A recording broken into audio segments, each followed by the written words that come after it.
ನಕ್ಷತ್ರಾದ್ ಹರತೆ ಪಾಪಂ ಯೋಗಾದ್ ರೋಗ ನಿವಾರಣಂ. ನಕ್ಷತ್ರ ಯಾವುದು ಅಂತ ತಿಳಿದುಕೊಂಡು ಬಿಟ್ವಿ ಅಂತಂತಂದರೆ ನಮ್ಮ ಎಲ್ಲ ರೀತಿಯಾದಂತಹ ಪಾಪಗಳ ಹರಣ ಆಗ್ತದೆ. ಯೋಗಾದ್ ರೋಗ ನಿವಾರಣಂ, ಯಾವ ಯೋಗದೊಳಗಿದ್ದೇವೆ ಅಂತನ್ನೋದನ್ನು ನಾವು ತಿಳಿದುಕೊಂಡ್ಬಿಟ್ವಿ ಅಂತಂತಂದರೆ ನಮಗೆ ಜೀವನದೊಳಗೆ ಯಾರ ಅಂಜಿಕೆಯೂ ಇಲ್ಲ. ಸೊ ಅದಕ್ಕೆ ಜೀವನದೊಳಗೆ ಭಯ ಇರಬಾರ್ದು, ನಿರ್ಭಯನಾಗಿರ್ಬೇಕು ಮನುಷ್ಯ.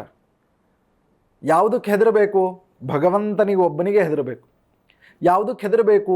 ಪಾಪ ಪುಣ್ಯಕ್ಕೆ ಅಂಜಬೇಕು. ಅದಕ್ಕೆ ಹೇಳುವ ಮುಂದಾಗ ಎಲ್ಲರಿಗೂ ಹೇಳ್ತಾರೆ ಏನಂತ, ಯಾವುದಕ್ಕೂ ಹೆದರಲಿಲ್ಲ ಅಂದರೆ ದೇವ್ರಿಗರ ಹೆದರು, ಯಾವುದಕ್ಕರ ಹೆದರಲಿಲ್ಲ ಅಂತಂದ್ರೆ ಒಂಚೂರು ಪಾಪ ಪುಣ್ಯಕರ ಅಂಜು ಅಂತ ಹೇಳ್ತಾರೆ.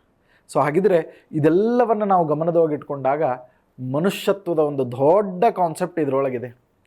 ಇವತ್ತಿನ ದಿವಸ ಎಡಪಂಥೀಯರು ಬಹಳಷ್ಟು ಜನ ಹೊರಟಾರೆ, ಏನದ ಸನಾತನ ಧರ್ಮದೊಳಗೆ ಏನದ ಅಂತ ಪ್ರಶ್ನೆ ಮಾಡ್ತಾರೆ. ಆದರೆ ನಾನು ಅವರಿಗೆ ಪ್ರಶ್ನೆ ಮಾಡ್ತೇನೆ, ಸನಾತನ ಧರ್ಮದೊಳಗೆ ಏನಿಲ್ಲ. ಜ್ಞಾನ ಬೇಕಾ? ಜ್ಞಾನ ಇದೆ. ವಿಜ್ಞಾನ ಬೇಕಾ? ವಿಜ್ಞಾನ ಇದೆ. ಆರೋಗ್ಯ ಬೇಕಾ? ಆರೋಗ್ಯ ಇದೆ. ತತ್ವಜ್ಞಾನ ಬೇಕಾ? ತತ್ವಜ್ಞಾನ ಇದೆ. ಒಂದು ಊಟ ಮಾಡುವಂತಹ ಪದ್ಧತಿಯಿಂದ ಹಿಡ್ಕೊಂಡು ಹಾಕುವಂತಹ ಪ್ರತಿಯೊಂದು ಹೆಜ್ಜೆಗೂ ಪ್ರದಕ್ಷಿಣೆ ನಮಸ್ಕಾರದ ರೂಪದೊಳಗೆ ವಿಶೇಷವಾದಂತಹ ಪುಣ್ಯದ ಸಂಪತ್ತಿನ ಜೊತೆಗೆ ಆರೋಗ್ಯದ ಸಂಪತ್ತನ್ನು ಹೇಳಿದ್ದಾರೆ. ಅದಕ್ಕೆ ನಾನು ಹೇಳಬೇಕಾದ್ರೆ ಹೇಳ್ತೇನೆ ಏನಂತಂದ್ರೆ, ನಮ್ಮ ಧರ್ಮ ಎಂಥದ್ದು, ಸನಾತನ ಧರ್ಮ ಎಂಥದ್ದು ಅಂತಂತಂದರೆ this is physically, mentally, economically as well as devotionally. So ಇದೆಲ್ಲ ಫಿಸಿಕಲ್ ಆಯಿತು, ಮೆಂಟಲ್ ಆಯಿತು, ಎಕನಾಮಿಕಲಿ ಆಯಿತು. ಅದಾದ ಮೇಲೆ ಮುಂದೆ ಉಳಿಯುವಂತಹ ಭಾಗ ಯಾವುದು? ಡಿವೋಷನ್. ಸೊ ಇಂತಹ ಒಂದು ಅದ್ಭುತವಾದಂತಹ ಪರಿಕಲ್ಪನೆ ಬೇರೆ ಯಾವ ಧರ್ಮದಲ್ಲಿಯೂ ಇಲ್ಲ. ಆದ್ದರಿಂದ ಇದು ಸನಾತನ ಧರ್ಮ. ಸೊ ಸನಾತನ ಧರ್ಮ ಯಾಕೆ ಅಂತಂತಂದರೆ ಬೇರೆ ಯಾವುದ ತಳಹದಿಯೂ ಕೂಡ ಇಷ್ಟು ಗಟ್ಟಿಯಾಗಿ ಉಳಿದಿಲ್ಲ, ಇಷ್ಟು ಗಟ್ಟಿಯಾಗಿ ಇಲ್ಲವೂ ಇಲ್ಲ. ಆದರೆ ಸನಾತನ ಧರ್ಮದ ಏನು ತಳಹದಿ ಇದೆ ಇದು ಬಹಳ ಗಟ್ಟಿಯಾಗಿದೆ. ಅದಕ್ಕೆ ಪಂಚಾಂಗದ ಶ್ರವಣ ಏನಿದೆ ಅಲ್ಲ, ಇದನ್ನು ಇಷ್ಟು ಚಂದ ನಾವು ಅರ್ಥ ಮಾಡ್ಕೊಳ್ಬೇಕು. ಕರಣಾತ್ ಕಾರ್ಯಸಿದ್ಧಿ ಸ್ಯಾತ್, ಇದು ಕಡೆದ್ದು ಕಾರ್ಯಸಿದ್ಧಿ ಯಾರಿಗೆ ಆಗಬೇಕಾಗಿದೆ? ಎಲ್ಲರಿಗೂ ಆಗಬೇಕಾಗಿದೆ. ಇವತ್ತಿನ ದಿವಸ ಎಲ್ಲರಿಗೂ ಮನಸ್ಸಿನೊಳಗಿರುವಂಥದ್ದು, ನನ್ನ ಕಾರ್ಯ ಇವತ್ತಿನ ದಿವಸ ನಾನು ಹೊರಟದ್ದು ಸಿದ್ಧಿ ಆಗಬೇಕು. ಸಿದ್ಧಿ ಹೆಂಗಾಗಬೇಕು ಅಂತಂದ್ರೆ, ಮುಂದೆ ನಿಮಗೆ ಉಪಯೋಗ ಮಾಡಿದ್ದು, ಮುಂದೆ ನಿಮಗೆ ಮಾಡಿದಂತಹ ಕೆಲಸ ಉಪಯೋಗವಾಗಬೇಕು. ಮುಂದೆ ನೀವೇನು ಕೆಲಸ ಮಾಡ್ತೀರಿ ಆ ಕೆಲಸ ಉಪಯೋಗ ಆಗಬೇಕು.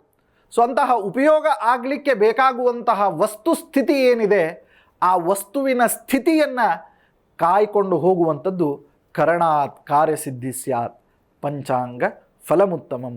ಸೊ ಈ ರೀತಿಯಾಗಿ ಪಂಚಾಂಗದ ಫಲ ಅತ್ಯುತ್ತಮವಾಗಿ ಸಿಗಬೇಕು ಅಂತಂತಂದರೆ ಎಲ್ಲವನ್ನ ಪಠಣ ಮಾಡಿ, ಅದಕ್ಕೆ ಪುರಂದರದಾಸರು ಬಹಳ ಚಂದ ಹೇಳ್ತಾರೆ ಏನು, ಇಂದಿನ ವಾರ ಶುಭವಾರ, ಇಂದಿನ ಯೋಗ ಶುಭ ಯೋಗ, ಇಂದು ಪುರಂದರ ವಿಠಲನ ಧ್ಯಾನವೇ ಸಂಪತ್ತು ಪರಮ ಸಂಪತ್ತು.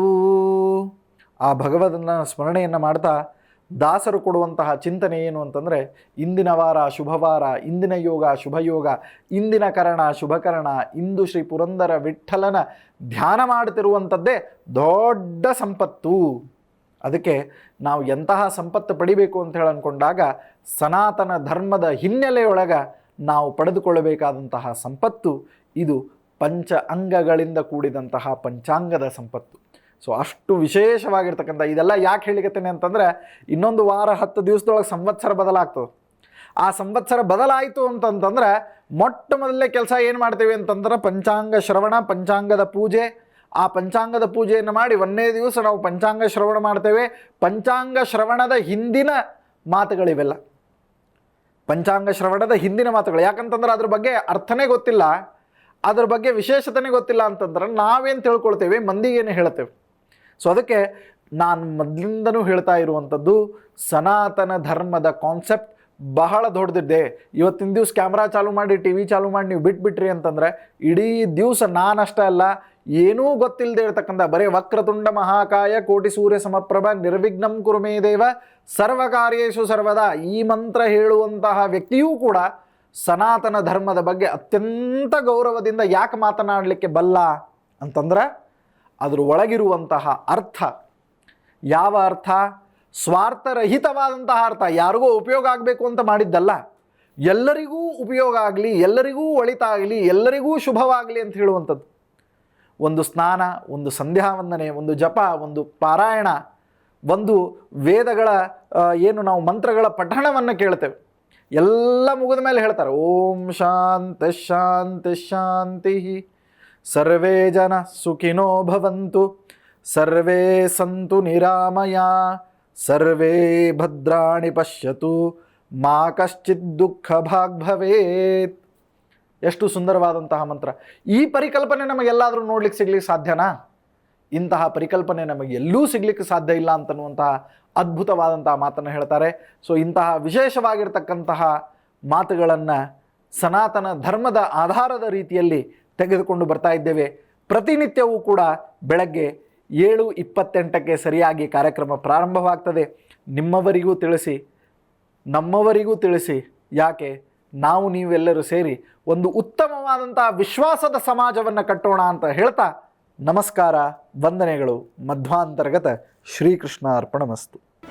ಜಿ ಕನ್ನಡ ನ್ಯೂಸ್ ಈಗ ನಿಮ್ಮ ಮನೆಯಲ್ಲೇ ನೋಡಿ. ಎಲ್ಲ ಕೇಬಲ್ಗಳಲ್ಲಿ ಈಗ ಲಭ್ಯ. ನಿಮ್ಮ ನೆಚ್ಚಿನ ಜಿ ಕನ್ನಡ ನ್ಯೂಸ್ ಈಗ ಸನ್ ಡೈರೆಕ್ಟ್ ನಲ್ಲಿ number 292, Tata play number 1664, Jio TV number 1334, NXT digital number 30, in cable number 30, city networks 51, U digital number 162, GTPL number 17, Rockline telecommunications number 42, Shri Basaveshwara cable number 168, rural cable network 60, Vinayaka digital 57, Abhishek cable 821, city channel 53, Siddeshwara cable network 57, V4 digital Infotech 628, Surya digital networks 53, Gajanan digital number 836, Malnad Infotech private limited number 56, Metrocast number 830, Victory Digital number 167ರಲ್ಲಿ ನೋಡಿ ಆನಂದಿಸಿ.